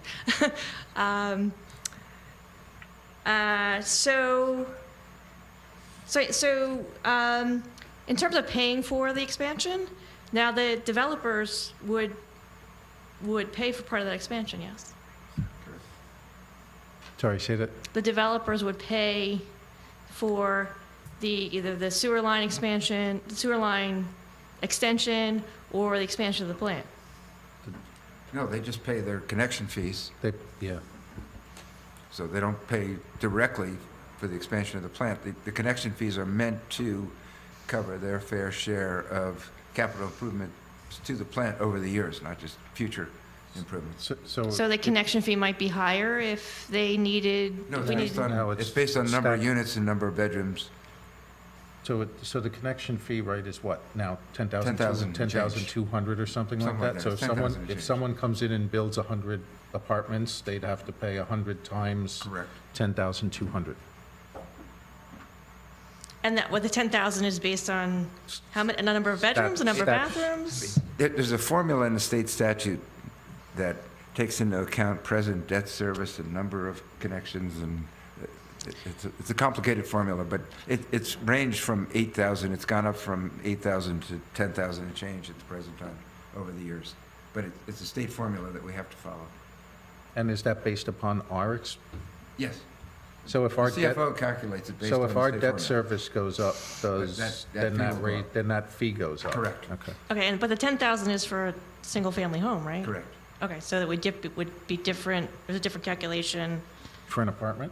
No, it doesn't matter, right? for a multifamily? It's a connection to plug in today is $10,200. It doesn't matter whether it's an apartment or a house. Yeah, but I mean, it's, Per connection. Per unit. Per apartment, okay. per dwelling, thank you. So that would be revenue that could be used towards the, Absolutely. Absolutely. Absolutely. so in essence, they would be paying for part of the expansion? Part of it. Correct. 10,000 times 100 is what, a million? You're not gonna get Okay. a food complex here. Tifa, if you zone, right, Tifa's what? Tifa's 139 Calls units, for 138 units. 138. Yeah. Not 138. Right, so 138. you're talking, 1.4 million. no, yeah, 1.4 million, right. Okay, So yes, there is definitely some offset. okay. And they will definitely, then they're a customer at that point, but, you're talking $800 a year. Right, yeah, the ongoing And sewer fees are the not, average bill is like $450 a year, so it's, right. if you base it on that, and you're not really paying for it out of the rates per se. And then I'm we not would- sure what the fee's going to be for multifamily. This ordinance, which Jack, I is, just had it figured out. I hate to throw water on your calculations, because this tracks the language of the state statute, and this is our township code. Separate charge in the nature of a connection fee for each connection of any property shall be imposed. The connection charges shall be uniform within each class of users, and the amount thereof shall not exceed the actual costs of the physical connection plus an amount representing a fair payment toward the cost of the system, and computed in the following manner. And here's the formula. The amount representing all debt service, including but not limited to sinking funds, reserve funds, the principal and interest on bonds, and the amount of any loans and interest thereon paid by the township to defray the capital cost of developing the system as of the end of the immediately preceding budget year shall be added to all capital expenditures made by the township not funded by a bond ordinance or debt for the development of the system as of the end of the immediately preceding budget year. So that number will go up then if we bond to, okay, by, well, depending on how much we bond. It has to be bonded the year before. Correct. But Well, we'd have to bond. And still have yeah. debt service. Right. Right? Yes, correct. Yeah, you still have to have the to debt add to service. Kathy's question and to your original comment, you're not sure, is a dwelling in 100 or 138 unit development the same as Bruce Marengelo's house? My suspicion is no. My suspicion is going to be lower. Yeah, because there's less bathrooms, there's less flow. Right. Now, we haven't But where- faced that over the years. Is that We're talking- determined by us, or is that state? It's determined by the CFO using this formula. Okay. Because it wouldn't seem fair to somebody who lives in a one-bedroom apartment. Right, paying to pay the same as a Yeah. five-bedroom house, I agree. Right. So I just wanted to make that point. I don't know what the number will be. So but- can but- we find out? Can you take an action for maybe next meeting to find out what the calculation would be for Because it's a fair hypothetical, a Yes. rental? I mean, But just to clear it up, right, I mean, in my mind at least, the township would have to basically front all the money for the improvements. The developers would come in later, right? And then they would When be they paying. connect, So when they we need would to- have to, all Yeah, the yeah, improvements yeah, have yeah, to be funded that's by correct. us. Well, right. They would ultimately Right. pay some Yeah, portion. because the of it. rationale behind this is that capital improvements have been made over the years that they haven't contributed to. Right. Right. So it's not just ongoing Yeah. capital. And it sounds like improvements. there's a timing issue, so as long as the debt service is in place the year before they make application, Correct. they will get hit. Otherwise, they get the lower fee. Yep. Right. Right, but they're not going to apply without capacity. They can't, because it won't get approved. Yeah, they won't get Saving this them $1 point. million, they will. But at this point in time, We can't issue. we don't have capacity to give it. Right, but The application would be denied, But- and and then they they- have to do a new But I application. think to. Right now, we're under a sewer ban. They can't apply unless they They fall can't. within one of the Yeah. exceptions. And plus, if they were going to get loans to do it, I don't think the bank would give them without guaranteed, Agreed. right? So. Yeah. Sorry, we, No, it's fine. It's all I good. didn't mean to take us off track. I just didn't want everyone to think we were going to necessarily get $1 million. we sort of hijacked that question, sorry. So in essence, the, if we increase the capacity of the plant and we do the upgrades that we need to do, and then we can bring on more users, those connection fees will help pay for that. We'll offset the debt service, So, and that's, I correct. think, one of the issues that we've had with our sewer system when we started doing the analysis of like how many users we had and if we had so much pipe and how much it would cost us to run new pipe. You start looking at how much pipe we have and versus how much density we have, and we have a kind of an overextended system to start off with in terms of density versus, we have a lot of pipe versus the number of sewer users. We have 54 miles of pipe, but only 3,000 users. Right, but we're, So- Not we're, densely but we're populated. semi-rural, right? Right, We're not exactly. We're not Trenton. No. But it's like the idea of sewer is to, one of the ideas of sewer is to promote density. One of the reason you put in sewer is so that you can increase your density, or you can develop in areas that wouldn't otherwise be developable, like next to the swamp. No, the main reason is to prevent pollution. Right, but that's not a density. Okay, so the New Jersey Environmental, the Association of New Jersey Environmental Commissions would disagree with that statement, but because it's actually, when you have density, you also have pollution. Right. So Yeah. it's really, the fully functioning septic doesn't pollute. But anyhow, What's the key? You said it's a fully Yeah, functioning. It is the key, yeah. right, well, same thing with anything, Yeah. so. Same thing with our sewer plant. Yes, exactly. There was just, Atlantic City just had a sewer line rupture and, Yep. spill into the bay. So, that's We a don't need greater that. hazard than somebody's septic overflowing. But anyhow.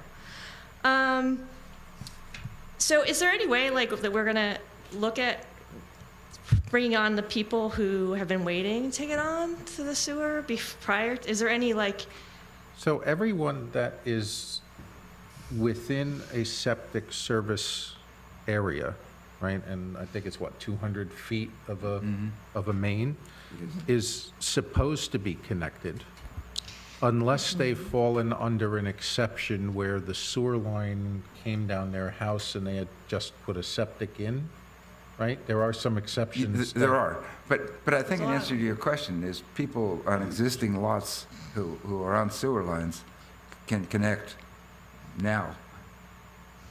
So, Because they fall, yeah, on a septic. On septic. Because they fall within one of the exceptions to the ban. okay, so like So we if you have have a like. single-family yeah. house and your septic fails and you have access to a sewer main, you can connect now, despite the sewer ban. If your septic fails. Well, no, you can make You a can do it anyhow. determination that you're just gonna close your septic and connect. So there, because I think there's like 100 properties or something like that that are within X I number know. of feet. The map I was looking at was correct, but it was something that was done for the planning board, I think in 2013. That It may there be was. dry lines, somewhere. No, it was not dry lines.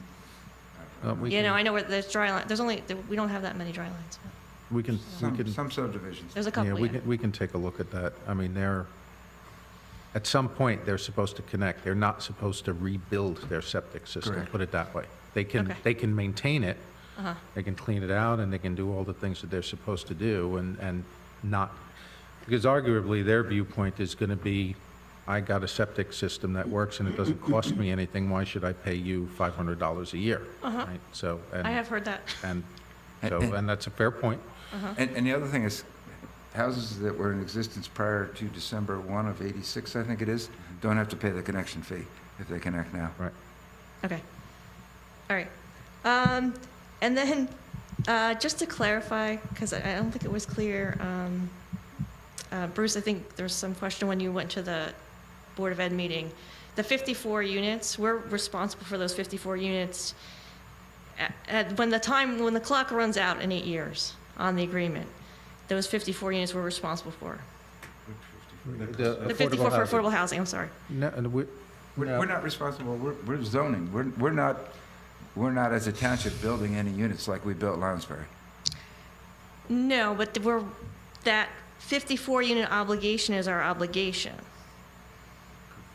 To zone, zone for. to provide a realistic opportunity for the construction of those units. And through rezoning. after 8 years is up, that number just goes No, into the ether? What's going to happen is there will undoubtedly be a round 4 number. God only knows what it's going to be Right, calculated and it'll out be to be. 54 And plus. that 54 is going to fall back into an unmet, Correct. probably an unmet need. That's right, you'll have a prior obligation Right. that has not been met. Right. Okay. But we're still also going to have the corresponding zoning for that 54 still in place. Correct. So And if it's still realistic, it could get built at any time. And so we're clear, that's 54 rental units, it's 72 or 73 if they're. If they're for sale, If they're that's homes, correct. right.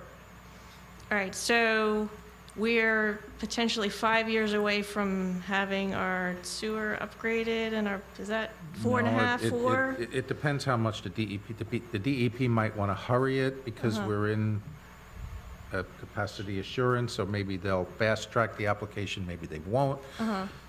I heard Paul say 2 years before you can issue bid documents. So once you issue bid documents, probably what, 6 months after that? So you're Well, talking then- 3 then your years before you construction. talking 3 years before you got a shovel in the ground and another probably year and a half before For you're construction. done with Well, construction. you have 3 years before you probably have an application, right? Because you can't, because we're just talking about you can't You can't do it without the WMP. do an application without Correct. lifting the sewer Correct. ban. but that's why we have what they call durational adjustment, because we don't have the sewer Now, you're talking capacity about now. 3 years for the sewer application, right? 3 years for the sewer application and then another year Two in years for planning? construction. Two to build. Right. Well, it's okay, so 5 years before we can actually lift the sewer ban.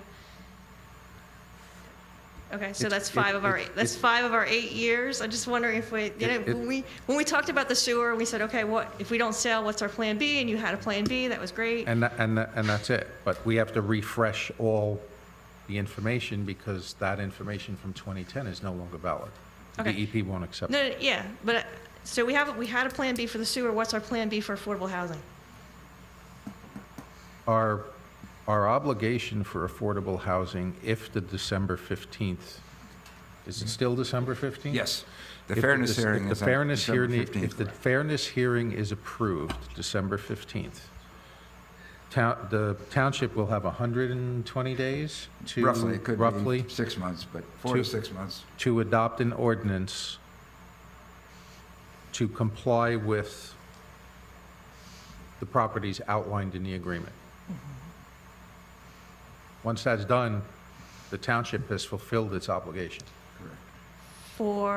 Now, we have not really fulfilled, we haven't really fulfilled our obligation for this round. We've bought ourselves immunity from this round, from a builder's remedy lawsuit, and we still have that 54 number is going to get, we just talked about how that's going to get rolled into round number 4. So that obligation doesn't go away at the end of 8 years. That's correct. Correct. Okay. Well, some of our prior round obligations, I think it's 127 or something. But we don't lose our immunity at that point. Right. Because sometime before 2025, hopefully, we'll start negotiating the round 4 numbers and come to an agreement that says, okay, here's our just like we just did, here's our obligation, here's what we're going to do as a township to try and meet that obligation. And then we'll hopefully get an agreement approved by a judge. That's a number that's not going to destroy the town. And then we'll have to adopt the ordinances again, right? It's from the court's perspective, our obligation is not to build it. Our obligation is to foster an environment where it can be built. Provide a realistic opportunity. Now, we can also go and facilitate building it if we so choose ourselves, like we did Lounsbury at one point. Well, I know, I appreciate that you keep talking about Lounsbury because nobody disagrees with the fact that we built Lounsbury. And when you talk about affordable housing and people who maybe have a negative idea in their mind about affordable housing, and then you mention Lounsbury, everybody has positive feelings about Lounsbury. But that's not our only option in terms of how we get affordable housing built. And it's not either we build it 100% ourselves like we did Lounsbury, or we 100% assign it over to market rate developers. So there's a spectrum here of options that we have available to us. We still have available to us. We still have them, yes. Yeah, but we also don't, they can also do it on their own. Who can do it on their own? The market rate developers? Yeah.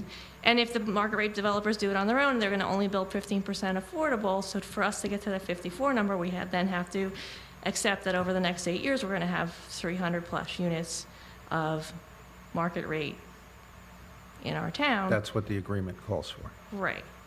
Which there's a lot of people don't think that that's we only have 3,000 households in town currently. It wasn't the town's idea. I'm not saying it was the town's idea. I'm just saying that, actually it is the town, and actually I disagree with you. It is the town's idea because it was the town's idea to use a market rate solution as opposed to any of these other solutions. Okay? Do we have a timer going? Yes.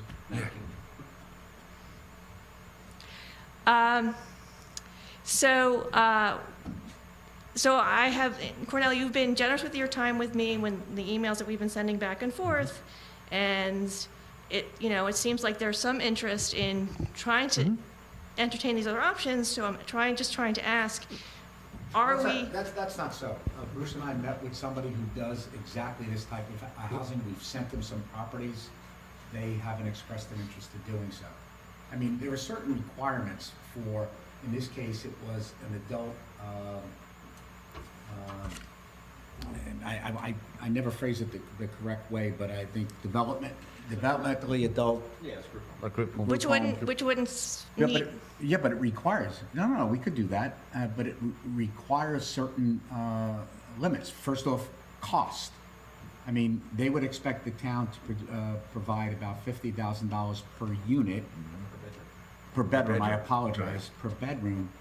But that's if the home costs about $300,000. There isn't that many, I think, properties. Bruce found a couple, which we did in fact send to them.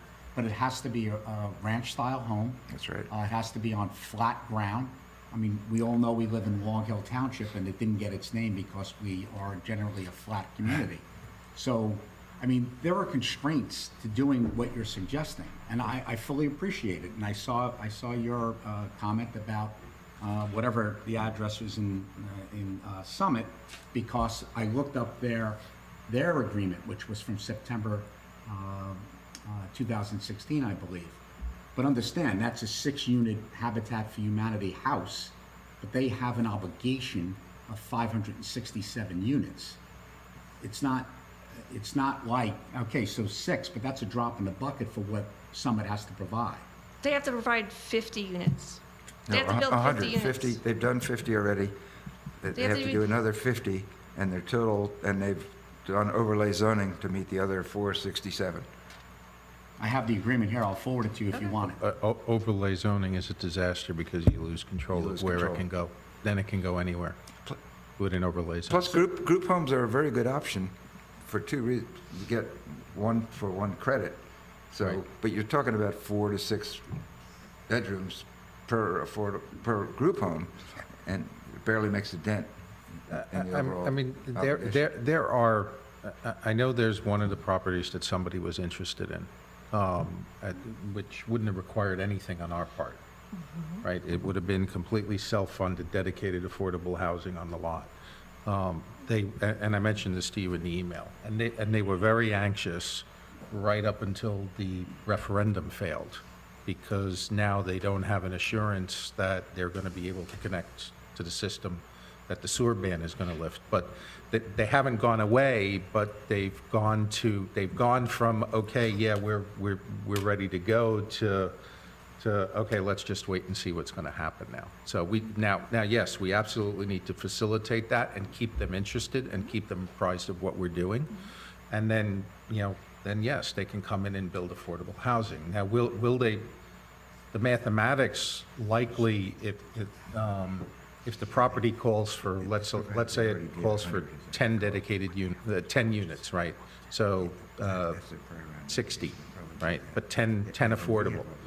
They're not going to just build 10 affordable on one of those lots because the property acquisition costs are too high. They're going to want more, right? Maybe it's 20 instead of 60. Well, they did, I think, 48 in Watchung. They were going to do 48. Yeah, whatever it might be, right? Right.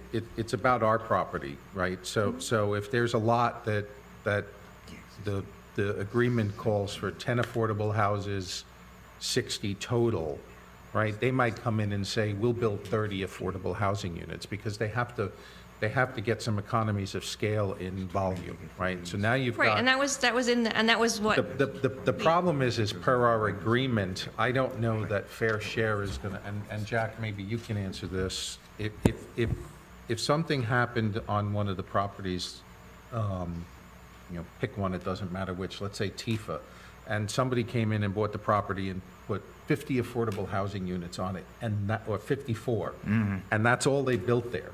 Can we go back to fair share and say we've met our 54, we'd like to redo the agreement, or can they just say, too bad, use it for round, worst case, you're using it for round 4. Well, I can tell you the problems with putting 54 on Tifa, all the contaminations aside, it's like in terms of. It's a theoretical. No. It's a hypothetical, but the contamination aside and whatever, all the issues that we might have with the property, that one of the things that Fair Share wants is inclusionary zoning. So they don't want you to stick 54 units on one piece of property off on the edge of town. They don't, because that's not integrating people into the community. That's in the middle of town. Okay, it's, no. Right, so Okay. I suspect they're not going to allow that type of substitution. So we've got some work to do, and we've got some time, clearly, because it's going to take us some time to do the sewer ban. So we just need to, we're not going to solve it overnight. So, yeah, right. I think we can say that this. It's a complex issue. That, as this conversation has been going on, there's a lot of moving parts here, right?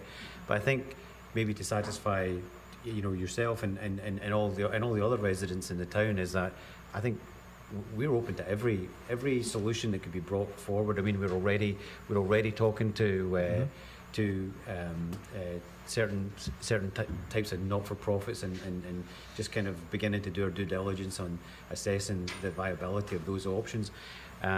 If you know of things that could satisfy the obligations that we have, then I think we're more than willing to seriously look at them and pursue them if they're viable. I mean, I think that's where you're going, right? But, you know, That's exactly where I'm going. My point is also that who do I go to with this? Is there a committee? Is there? I mean, we don't. The affordable housing tab on the website doesn't go to anybody.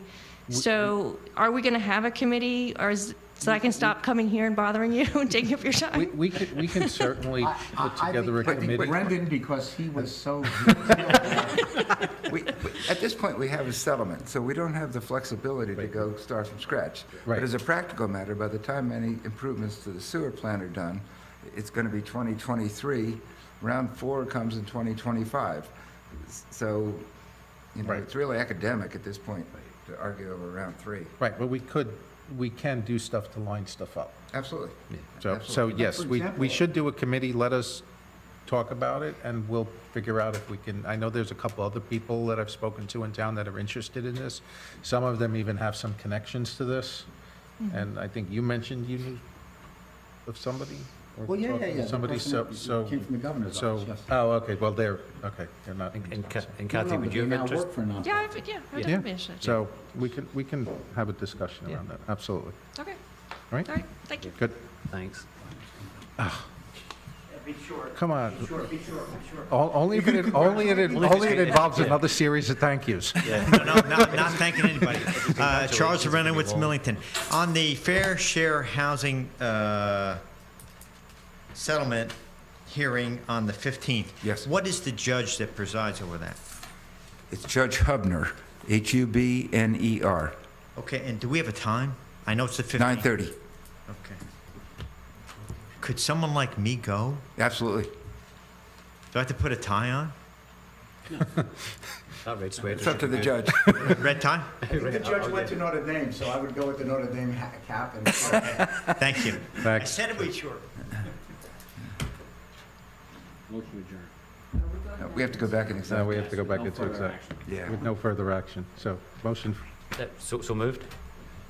well, you're seconding, All in he favor? motioned. Aye. I'm second, okay. Good night, everyone. Good night. And remember, this was a major award. It's a major plaque. It's heavy.